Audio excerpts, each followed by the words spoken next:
You've been there before, the road that never seems to end.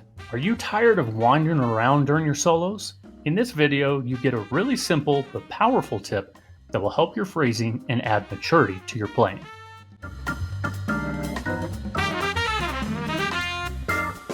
Hi, my name is Jason Klobnak and I'm a jazz trumpeter from Denver, Colorado that helps musicians find a better way to improvise. If you're looking for a quick jazz improv tip that will help your soloing, then you've come to the right place.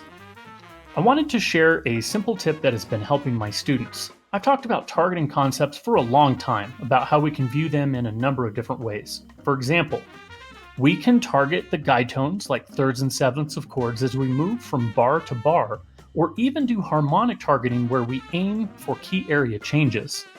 In this video, we're going to look at targeting as a form of punctuation. By having an end note in mind, we force ourselves to not wander aimlessly in the desert looking for that magic line. Zig Ziglar once said, "If you aim at nothing, you'll hit it every time."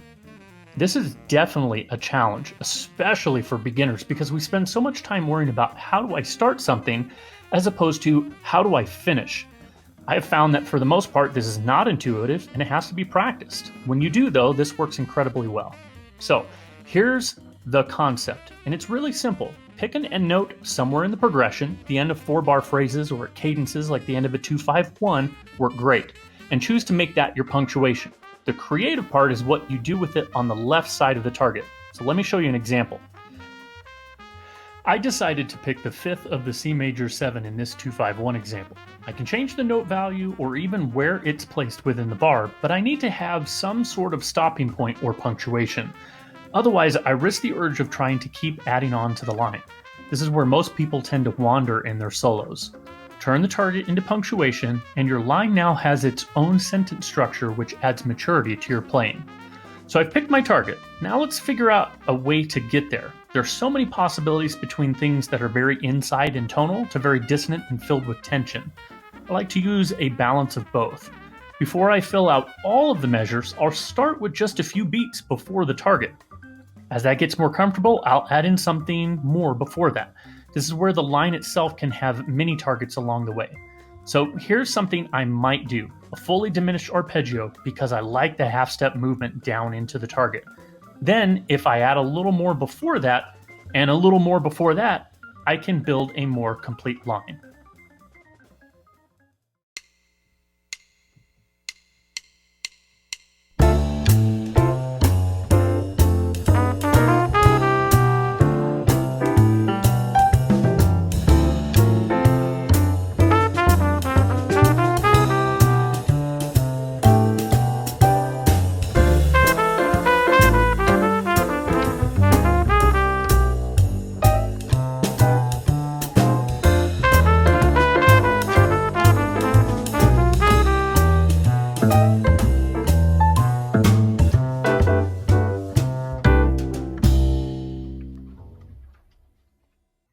Want to give it a try? You can try the one I played, or you can try one of your own.